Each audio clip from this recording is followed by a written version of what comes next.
9 है the sum of half a number and 5/2 is 13, find the number. एक number है, उस नंबर को लेट कर लेते हैं। लेट नंबर बी एक्स, वो नंबर एक्स है, उस नंबर का half, the sum of half a number, वो नंबर का हाफ, हाफ का मतलब हो जाएगा यहाँ पे 1/2। उसके बाद बोला गया एंड 5/2, एक नंबर है उसका हाफ करना है और 5/2 से ऐड करेंगे तो ये मिलेगा हमें 13। तो क्वेश्चन का इक्वेशन बनेगा x इंटू 1 एक्स डिवाइड में 2 plus 5/2 is equal to 13। Question में अब वो नंबर पता करना है कि वो नंबर क्या है जिसका हाफ करने के बाद और सम करने के बाद 5/2 से 13 आता है। तो यहाँ से x का वैल्यू निकालेंगे, 2 और 2 का एलसीएम आ जाएगा 4, 2 2 से 4, ये हो जाएगा 2x प्लस 2 2 से 4 और 5 2 से मल्टीप्लाई करेंगे तो ये हो जाएगा 10 इज इक्वल टू 13। 13 के नीचे लिखा हुआ है 1, क्रॉस मल्टीप्लाई करेंगे तो 1 से मल्टीप्लाई होगा 2x प्लस 10, तो 2x प्लस 10 ही रहेगा। 13 को 4 से मल्टीप्लाई करेंगे तो ये हो जाएगा 13 4 जा 52। यहाँ से x का वैल्यू निकालने के लिए ये है सेम टर्म को सेम साइड भेजेंगे तो ये हो जाएगा 52 माइनस 10। 52 में से 10 को माइनस करेंगे तो ये हो जाएगा 42। x का वैल्यू निकालने के लिए ये x 2 के साथ मल्टीप्लाई में है तो इस साइड लाएंगे तो ये डिवाइड में हो जाएगा। सॉल्व करेंगे तो 2 का टेबल से ये कट जाएगा 21 टाइम्स में, तो x का वैल्यू होगा 21। क्वेश्चन नंबर 9 का एक आंसर होगा 21।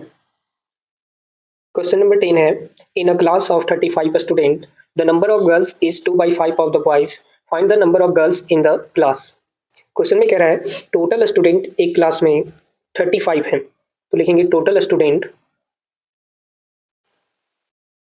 Is equal to 35। ये क्वेश्चन में दिया हुआ है तो लिखेंगे गिवन है टोटल स्टूडेंट 35। उसके बाद यहाँ पे निकालना है गर्ल्स का नंबर और बॉयज़ का नंबर जो है उसका 2/5 है गर्ल्स, तो लेट कर लेते हैं। जो बॉयज़ का नंबर है वो x है, let number of boys, numbers of boys is equal to x। अभी जितना बॉयज़ है, मान लेते हैं अगर बॉयज़ यहाँ पे 25 है तो गर्ल्स का नंबर हो जाएगा इसी बॉयज़ का 2/5।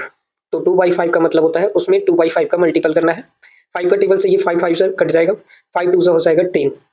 तो यहाँ पे जो गर्ल्स अगर बॉयज़ अगर 25 है तो गर्ल्स हो जाएगा 10। वैसे ही क्वेश्चन में अभी हम लोग लेट किए हैं नंबर ऑफ बॉयज़ को x, तो गर्ल्स जो हो जाएगा नंबर ऑफ गर्ल्स जो होंगे वो हो जाएंगे जितना बॉयज़ है उसका 2/5, तो 2/5 से मल्टीप्लाई कर देंगे। अब क्लास में टोटल क्लास में 35 स्टूडेंट है और स्टूडेंट का नंबर गर्ल्स को और बॉयज़ को ऐड करने के बाद ही बनेगा। तो सबसे पहले यहाँ पे बॉयज़ का नंबर और गर्ल्स का number 2 into x, 2x divide में हो जाएगा 5। ये है बॉयज़ का नंबर और ये है गर्ल्स का नंबर, दोनों को ऐड करेंगे तो टोटल 35 स्टूडेंट हो जाएगा, तो लिखेंगे टोटल 35। यहाँ से x का वैल्यू निकालने के लिए इसके नीचे छिपा हुआ है 1, एलसीएम लेंगे 5 और 1 का, तो 5 और 1 का एलसीएम आएगा 5। 1 को 5 से डिवाइड करेंगे 5 टाइम्स में कटेगा, 5 को x से मल्टीप्लाई करेंगे तो ये हो जाएगा 5x प्लस 5 को 5 से डिवाइड करेंगे 1 टाइम्स में कट जाएगा, 1 का मल्टीप्लाई करेंगे 2x में तो ये हो जाएगा 2x इज इक्वल टू 35। 35 के नीचे है 1, क्रॉस मल्टीप्लाई करेंगे तो यहाँ पे 1 से मल्टीप्लाई होने के बाद इस नंबर में कोई फर्क नहीं पड़ेगा, तो 5x और 2x को ऐड करेंगे ये हो जाएगा 7x इज इक्वल टू 35 को मल्टीप्लाई करेंगे 5 से। यहाँ से x का वैल्यू चाहिए तो 7 मल्टीप्लाई में है, इस साइड लाएंगे तो डिवाइड में हो जाएगा, तो लिखेंगे 35 इंटू 5 डिवाइड बाई 7। 7 के टेबल से ये कट जाएगा 35 5 टाइम्स में और 5 5 से मल्टीप्लाई करेंगे तो ये हो जाएगा 25। तो यहाँ पे बॉयज़ का जो नंबर है वो है 25, बॉयज़ का नंबर हो जाएगा 25। तो गर्ल्स का नंबर निकालने के लिए अभी हम लोग इसमें एक इक्वेशन बनाए हैं, यहाँ पे गर्ल्स का नंबर जो होगा जितना बॉयज़ होगा उसका 2/5 होगा, तो 2/5 निकालने के लिए यहाँ से 5 का टेबल से कट करेंगे तो 5 5 से हो जाएगा 25 और 5 2 जा 10 मल्टीप्लाई करेंगे तो ये हो जाएगा 10। गर्ल्स का जो नंबर हो जाएगा वो होगा 10। क्वेश्चन नंबर 10 का आंसर होगा 10। और नंबर ऑफ बॉयज़ का अगर क्वेश्चन में पूछा जाए सवाल तो नंबर ऑफ बॉयज़ का हो जाएगा 25। क्वेश्चन नंबर 11 है the sum of 3 conjugative multiples of 4 is 252, find them. अब यहाँ पे वर्ड समझते हैं, ये कॉन्जिगेटिव का मीनिंग क्या होता है। कॉन्जिगेटिव का मतलब होता है लगातार। जैसे लगातार 4 है तो 4 के बाद 5, 5 के बाद 6। लगातार अगर 2 का मल्टीपल पूछे तो ये 2, 4 उसके बाद 6। लगातार 4 का मल्टीपल होगा तो ये हो जाएगा 4, 8, 12। 4 2 8, 8 2 4 3 12। और इसके बाद भी पूछा जाए तो ये हो जाएगा 16, 20। ये लगातार जो है मल्टीपल है 4 का, और इसके आगे भी 8 हो जाएगा, 10 हो जाएगा, ऐसे लगातार चलेगा ये 2 का मल्टीपल। तो ये सब जो नंबर है वो कॉन्जुगेटिव नंबर है। और नॉन कॉन्जुगेटिव का एग्जाम्पल जैसे ये 4 है, 4 के बाद हम लोग लिख देंगे यहाँ पे 16, 16 के बाद 32, उसके बाद यहाँ पे 40। तो ये जो नंबर है ये नॉन कॉन्जुगेटिव नंबर है, ये लगातार 4 का मल्टीपल नहीं है। तो हमें यहाँ पे 3 लगातार कॉन्जुगेटिव मल्टीपल लेना है 4 का। अगर 3 नंबर को लगातार बनाना है तो लेट कर लेते हैं कि अगर वो पहला नंबर x है तो दूसरा नंबर उसको 1 बढ़ाकर x प्लस 1 कर देंगे। इसका तीसरा जो नंबर बनेगा वो x प्लस 2 होगा। इसको वेरीफाई कर लेते हैं कि ये लगातार 3 नंबर है या नहीं। मान लेते हैं यहाँ पे x का वैल्यू कुछ भी ले लेते हैं, 6 ही ले लेते हैं। तो 6 के बाद आता है 7, तो यहाँ पे x का वैल्यू 6 रखेंगे और 6 में 1 को ऐड करेंगे तो ये हो जाएगा 7, और इससे पहले था 6। उसके बाद है 6 लिए हैं x का वैल्यू और 6 में से 2 को ऐड कर देंगे तो ये हो जाएगा 8। अब ये जो नंबर आ रहा है वो लगातार आ रहा है, मतलब जो कॉन्जुगेटिव नंबर का इक्वेशन जो तैयार होगा वो पहला नंबर होगा x, दूसरा नंबर होगा x प्लस 1 और तीसरा होगा x प्लस 2। ये तो लगातार नंबर है, लेकिन यहाँ पे लगातार 4 का मल्टीपल पूछा गया है। तो यहाँ पे कॉन्जुगेटिव मल्टीपल बनाने के लिए अब जो फर्स्ट जो नंबर होगा वो होगा 4 इंटू एक्स, दूसरा होगा 4 इंटू एक्स प्लस 1, और तीसरा जो नंबर होगा वो होगा 4x प्लस 2। तब जाकर ये पहला मल्टीपल आएगा, ये दूसरा मल्टीपल आएगा और ये तीसरा मल्टीपल आएगा, और ये 4 का लगातार मल्टीपल होगा। उसके बाद क्वेश्चन के अकॉर्डिंग ये बोला गया है इनका सम करना है। तो यहाँ पे सम करेंगे, इन 3 कॉन्जुगेटिव नंबर का सम करना है। तो सम करने के बाद आएगा 252। सभी को सम करेंगे, सम का मीनिंग होता है एडिशन। तो ऐड करेंगे 4 इंटू एक्स को प्लस 4 इंटू एक्स प्लस 1 से और 4 इंटू एक्स प्लस 2 से। इनका सम करने के बाद आएगा 252। 3 लगातार नंबर में से ये हो जाएगा मेरा फर्स्ट नंबर, इसको लिख लेंगे, ये हो जाएगा सेकंड नंबर और ये हो जाएगा थर्ड नंबर। सॉल्यूशन यहाँ से बनेगा और ये है 4 इंटू एक्स। तो 4 इंटू एक्स हो जाएगा 4x प्लस 4 इन दोनों में मल्टीप्लाई है, दोनों में मल्टीप्लाई करेंगे तो ये हो जाएगा 4 इंटू एक्स 4x और 4 1 जा 4। 4 इंटू एक्स हो जाएगा 4x और 4 2 जा हो जाएगा 8 is equal to 252। Same term को देखेंगे तो ये 4x 4x 4x same term है, ऐड करेंगे तीनों को तो ये हो जाएगा 12x। 8 प्लस 4 हो जाएगा 12 इज इक्वल टू 252। 12 और 252 सेम टर्म है, सेम साइड जाएगा तो ये 12x इधर बच जाएगा, 252 ये प्लस इस साइड आएगा तो माइनस हो जाएगा। माइनस करेंगे तो ये हो जाएगा 2 माइनस 2 0, 5 माइनस 1 4 और डिवाइड में हो जाएगा ये 240। x का वैल्यू निकालेंगे तो 12 मल्टीप्लाई में है, इस साइड आएगा डिवाइड हो जाएगा।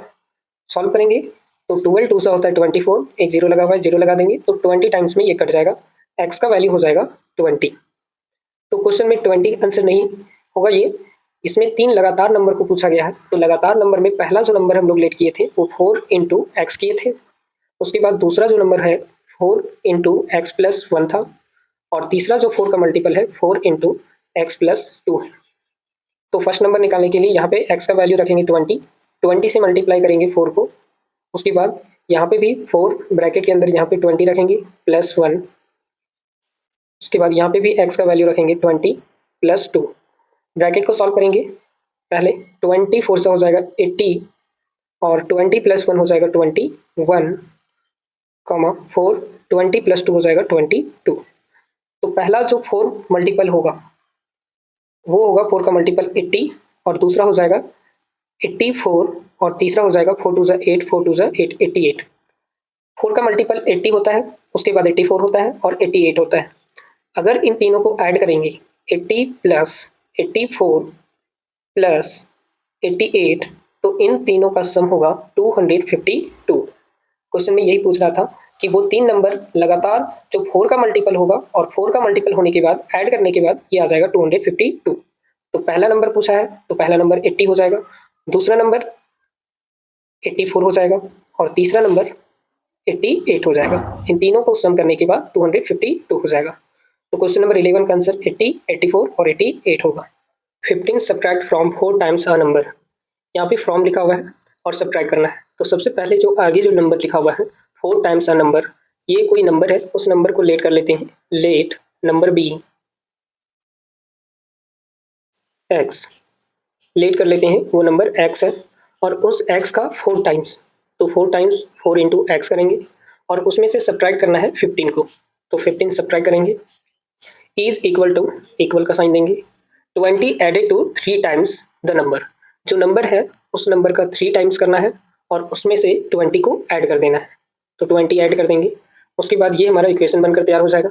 यहाँ से वो नंबर फाइंड करने के लिए एक्स का वैल्यू चाहिए, तो ये और ये सेम टर्म है, सेम साइड आएगा। 4x, ये प्लस 3x इस साइड आएगा, माइनस 3x होगा, इज इक्वल टू 20। ये माइनस 15 इस साइड आएगा, प्लस 15 होगा। 4x में से 3x को माइनस करेंगे तो ये बचेगा 1x, या केवल लिखेंगे x, is equal to 20 plus 15 होता है 35। क्वेश्चन नंबर 15 का आंसर होगा 35। क्वेश्चन नंबर 13 है, the length of rectangle is exceed the width by 14 centimetre. जो रेक्टेंगल का लेंथ है वो ब्रेथ से 14 सेंटीमीटर बड़ा है। मान लेते हैं ये एक रेक्टेंगल है और रेक्टेंगल का जो ब्रेथ है वो b है, तो लेंथ जो होगा इसके ब्रेथ से 14 ज़्यादा होगा। अगर ये 2 है तो ये 16 होगा, ये 4 है तो ये 20 होगा।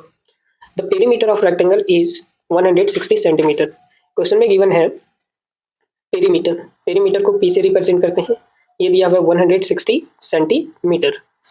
उसके बाद यहाँ से लेंथ जो होगा, अब क्वेश्चन के अकॉर्डिंग b प्लस 14 हो जाएगा, b प्लस 14, और जो इसका ब्रेथ है वो b ही रहेगा। पेरीमीटर ऑफ रेक्टेंगल होता है p is equal to 2 into L plus B. यहाँ पे क्वेश्चन में पेरीमीटर दिया हुआ है 160, तो 160 रखेंगे यहाँ पे 2।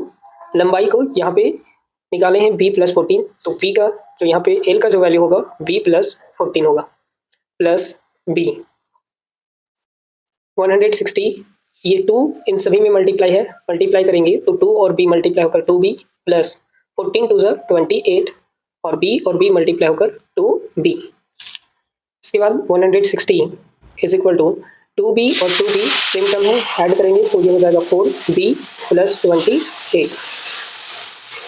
यहाँ से ये 28 और 160 सेम टर्म है, सेम साइड आएगा, तो 160 ये प्लस 28 इस साइड आएगा, तो माइनस 28 बचेगा और यहाँ से 4b। 160 में से 28 को माइनस करेंगे तो ये हो जाएगा 10 माइनस 8 2, 5 माइनस 2 3, और ये 1, 132 4b। b का वैल्यू निकालना है तो 4 मल्टीप्लाई में है, इस साइड आएगा, डिवाइड हो जाएगा, तो यहाँ से b का वैल्यू निकल जाएगा। 4 का टेबल में ये कट जाएगा, 4 3 12, 1 2 12, 4 3 12, तो b का जो यहाँ से वैल्यू निकलेगा वो 33।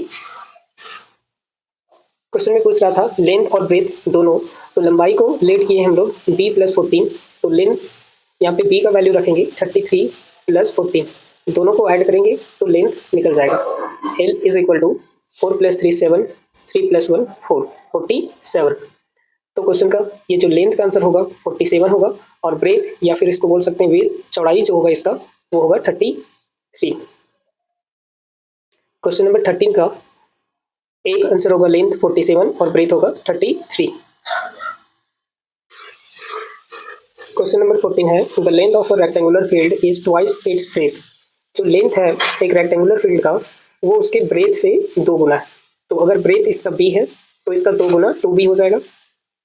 If the perimeter of the field is 150 metre, इसका पेरीमीटर दिया हुआ है 150 मीटर, तो लिखेंगे गिवन है perimeter is equal to 150 metre, और यहाँ से लंबाई को निकालेंगे तो ये हो जाएगा 2b, और इसका ब्रेथ b लेट की है तो b रहेगा। पेरीमीटर ऑफ रेक्टेंगल का फॉर्मूला होता है 2 into L plus B. Question में पूछ रहा है find the dimension of the rectangle. Dimension का मीनिंग होगा लेंथ और इसका ब्रेथ निकालना है। तो पेरीमीटर दिया हुआ है 150, तो पेरीमीटर की जगह पे रखेंगे 150, 2 इंटू लेंथ यहाँ पे 2b है तो 2b पुट करेंगे, प्लस ब्रेथ को b लेट किए हैं तो b रहेगा। 150 is equal to 2b plus b हो जाएगा 3b, 3b के साथ 2 मल्टीप्लाई करेंगे तो ये हो जाएगा 2 3 जा 6 6b। b का वैल्यू निकालना है तो 6 इंटू में है, इस साइड आएगा तो डिवाइड में हो जाएगा। 6 का टेबल से 150 को सॉल्व करेंगे तो ये कट जाएगा। 6 2 से 12, 3 0 30 और 6 5 से 30, 25 टाइम्स में कटेगा तो b का वैल्यू हो जाएगा 25। इस रेक्टेंगुलर फील्ड का जो ब्रेथ होगा वो 25 होगा, लेंथ इसका 2 गुना होगा तो मल्टीप्लाई करेंगे 2 इंटू 50, क्योंकि b का वैल्यू 25 आया है तो 25 वैल्यू पुट करेंगे और मल्टीप्लाई करेंगे 2 से तो ये हो जाएगा 50। तो क्वेश्चन नंबर 14 का जो डायमेंशन होगा लेंथ वो होगा 50 सेंटीमीटर और ब्रेथ होगा 25 सेंटीमीटर।